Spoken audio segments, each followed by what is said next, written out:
Hello student, कैसे हैं आप लोग। आज का टॉपिक है हम लोगों का द्विघात समीकरण के अनुप्रयोग।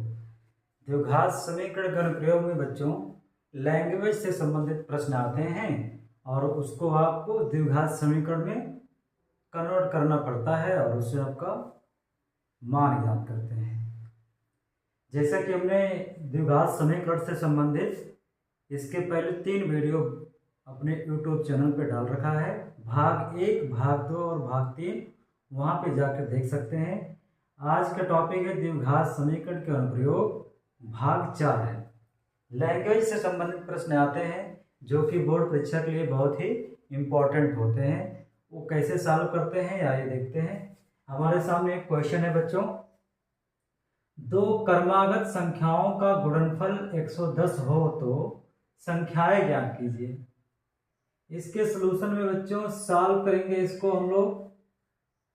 अब दो क्रमागत संख्याएं क्या होती हैं?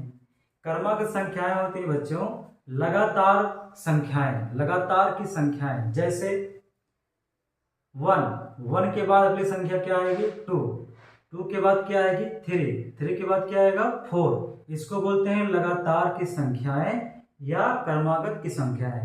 और एग्जांपल ले सकते हैं जैसे 50 के बाद क्रमागत संख्या अगली क्या होगा? 51। अगली संख्या क्या होगा? 52। इसी प्रकार हम लोग क्रमागत संख्या को पहले मानेंगे, लिखेंगे माना पहली संख्या x। अच्छा बच्चों, मान लीजिए एक संख्या 10 है तो उसका अगला क्रमागत संख्या क्या होगा? 11 होगा। तो इसी प्रकार अगर मान लीजिए पहली संख्या x है तो दूसरी संख्या क्या बनेगा? जब इसमें एक जोड़ देंगे तो अगली क्रमागत संख्या निकल जाएगी। तथा दूसरी संख्या x + 1। अब क्या करेंगे बच्चों, यहां गुणनफल पूछा है तो पहले दो क्रमागत संख्याओं का गुणनफल, तो हमने पहली संख्या x माना, दूसरी संख्या x + 1 माना।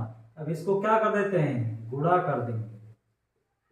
और गुणनफल कितना है बच्चों? गुणनफल है 110। अब क्या होगा?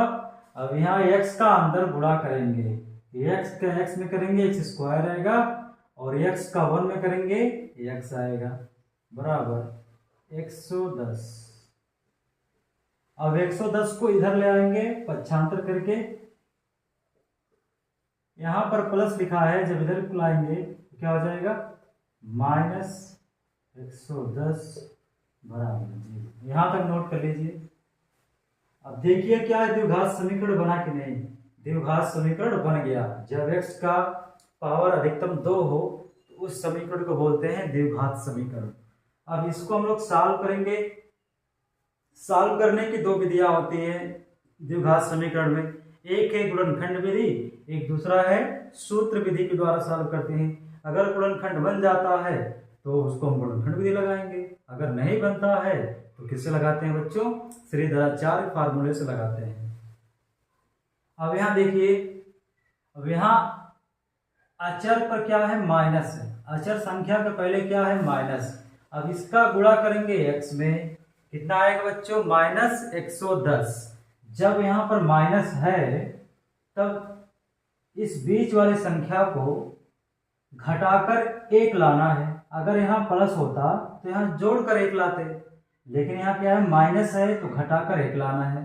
अब 110 का फैक्टर बताइए कि घटाने पे 1 आ जाए लेकिन गुणा करने पे 110 आए तो क्या बनेगा बच्चों? बनेगा 11 गुणे 10। 11 गुणे 10 करेंगे 110 आ जाएगा और 11 - 10 करेंगे कितना आ जाएगा? 1 आ जाएगा। तो 110 का फैक्टर बनेगा 11 - 10। यहाँ हो जाएगा x², यहाँ हो जाएगा 11 - 10 x²। Plus 11x minus 10x minus, अब इधर यहाँ लगाते हैं बच्चों, इस साइड में आप देख सकते हैं इन दोनों में क्या कॉमन है, इन दोनों में कॉमन है x, तो x कॉमन ले लेंगे, बचेगा x प्लस 11। अब इन दोनों में क्या कॉमन बन रहा है, इन दोनों में बन रहा है कॉमन 10, माइनस 10 कॉमन लेंगे, x बचेगा और माइनस माइनस प्लस हो जाएगा, 11 आ जाएगा बराबर 0। एक कोष्टक में x प्लस 10 x प्लस 11, एक कोष्टक में x माइनस 10 बराबर 0। अब इसी को दो बार अलग अलग जीरो कर लेंगे, x प्लस 11 बराबर 0, तो x बराबर माइनस 11 आ जाएगा। यदि x माइनस 10 बराबर 0, तो x बराबर 10। अब यहाँ देखिए बच्चों कौन सा वैल्यू हमें लेना है, यहाँ पर माइनस में आ गया है तो इस संख्या को नहीं लेंगे, x बराबर 10 आ गया तो इसी संख्या को माना जाएगा, यानी कि x का मान कितना आ गया बच्चों, x का मान कितना आ गया, बोलो x का मान कितना आ गया 10, यानी कि आपकी पहली संख्या आ गई, पहली संख्या कितना हो गया 10। दूसरी संख्या कितना होगा बच्चों, दूसरी संख्या x प्लस 1, यानी कि x का मान 10 है उसमें एक जोड़ देंगे, तो दूसरी संख्या बन जाएगी 10 से 11, यही हम लोग क्या हो गया आंसर। पहली संख्या 10 आएगी, दूसरी संख्या 11 आएगी, गुणा करेंगे 11 दाएं में 110, दोनों लगातार क्रमागत भी हैं, 10 के बाद 11 आएगा, नोट कर लीजिए।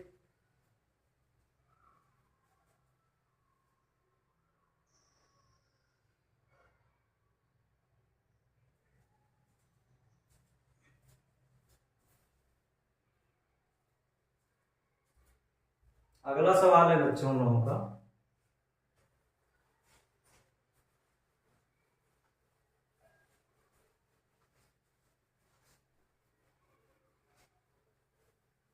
अगला सवाल है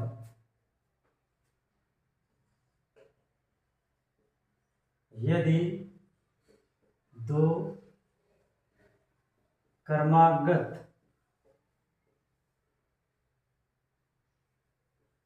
सम संख्याओं का गुणनफल गुणनफल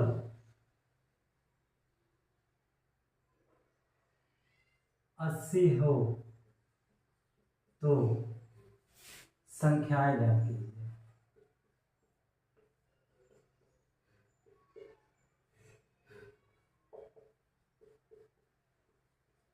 क्वेश्चन क्या है बच्चों, यदि दो क्रमागत सम संख्याओं का गुणनफल 80 हो तो संख्याएं ज्ञात कीजिए।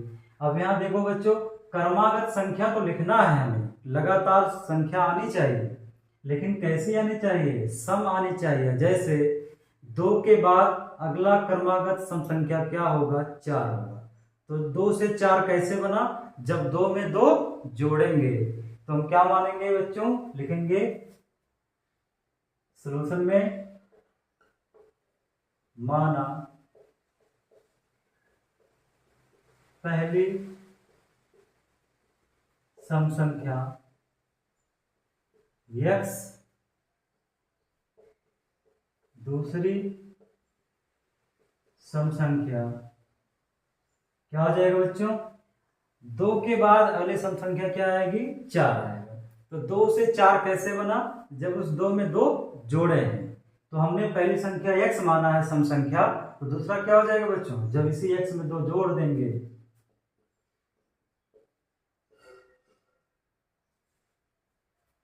अब देखते हैं प्रश्नानुसार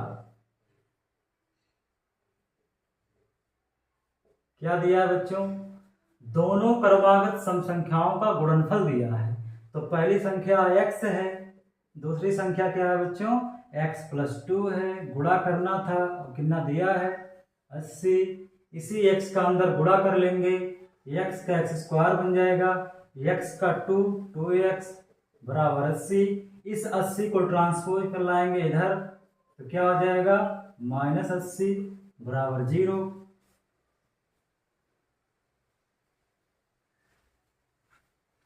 अब देखिए बच्चों फिर फैक्टर बनाएंगे। यहाँ पर माइनस आ गया है तो यानी कि इस नंबर को घटा के लाना है हमें 2। गुणा करने पे 80 आ जाए और घटाने पे 2, तो 80 का फैक्टर क्या बनेगा बच्चों? 10 आठे 80, 10 बनेगा और 8 बनेगा। 10 में से 8 घटा देंगे 2 आ जाएगा और 10 का गुणा 8 में करेंगे कितना हो जाएगा? 80 हो जाएगा। तो इसका फैक्टर बन गया, यहाँ हो जाएगा 8x माइनस 80 बराबर 0। इसमें क्या कॉमन है बच्चों? इसमें x है, इसमें क्या कॉमन है? -8 कॉमन है, तो हो जाएगा x प्लस 10।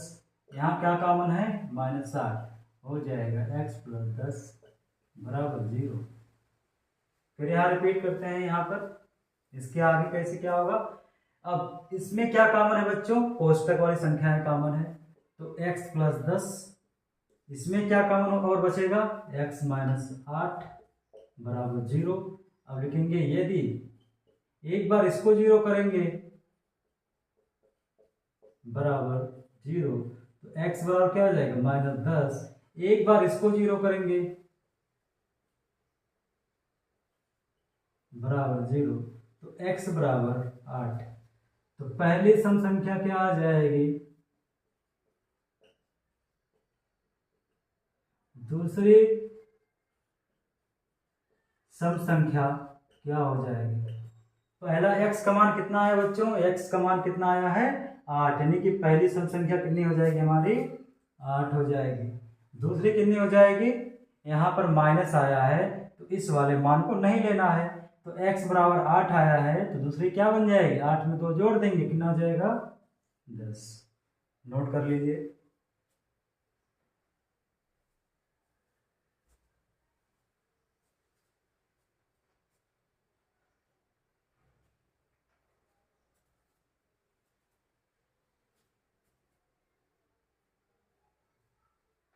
अगला क्वेश्चन बच्चों,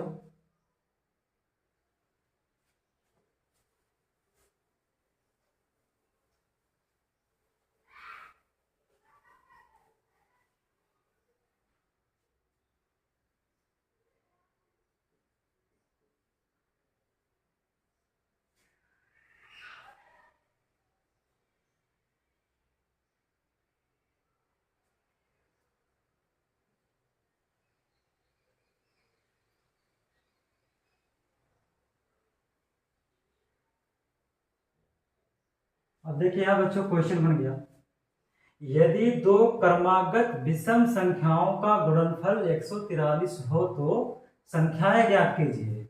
इस बार बच्चों को क्या लिखना है? क्रमागत संख्या रहेगा लेकिन कैसा होगा?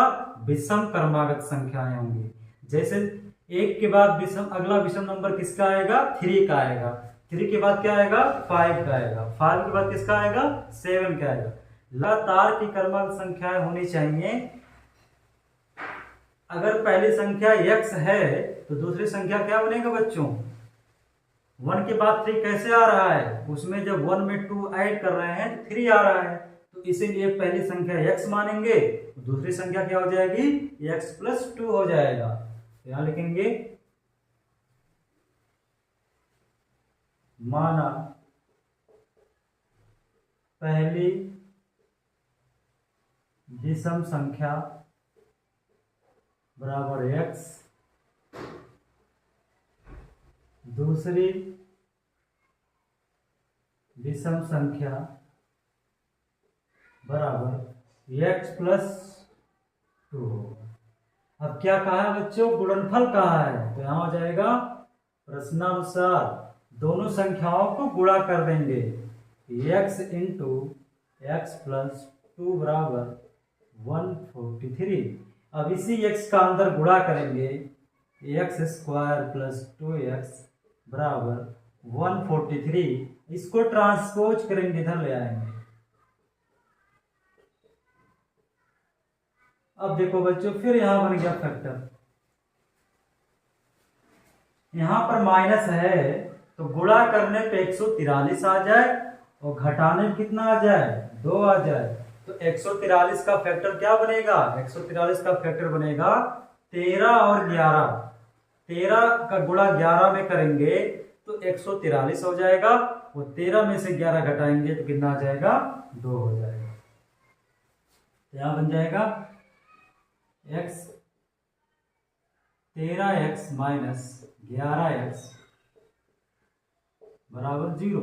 इसमें क्या कॉमन बन रहा है, इसमें x कॉमन बन रहा है। इसमें क्या कॉमन बन रहा है, इसमें 11 कॉमन बन रहा है, -11, तो माइनस माइनस क्या हो जाएगा, प्लस हो जाएगा बराबर 0। अब ब्रैकेट की संख्या जो है इसको पहले लिख लेंगे, कॉमन है, उसके बाद क्या बचेगा, x माइनस 11 बचेगा। अब इन दोनों को अलग अलग 0 कर लेते हैं। यदि x प्लस 13 बराबर 0 तो x बराबर -13। यहां देखिए x का मान 13 आ गया, तो इस संख्या को एक्सेप्ट नहीं करेंगे। x माइनस 11 बराबर 0 तो x बराबर 11। यहाँ x का मान कैसा आ गया, प्लस आ गया है, तो इसी मान को हम लोग क्या करेंगे, एक्सेप्ट करेंगे। तो पहली संख्या बन जाएगी, पहली विषम संख्या, x का मान कितना है बच्चों, x का मान है 11। दूसरी विषम संख्या क्या बनेगा बच्चों, दूसरी क्या बन जाएगी, जब इसमें 11 में 2 जोड़ देंगे 13 बन जाएगा। यही हम लोगों का आंसर है, नोट कर लीजिए।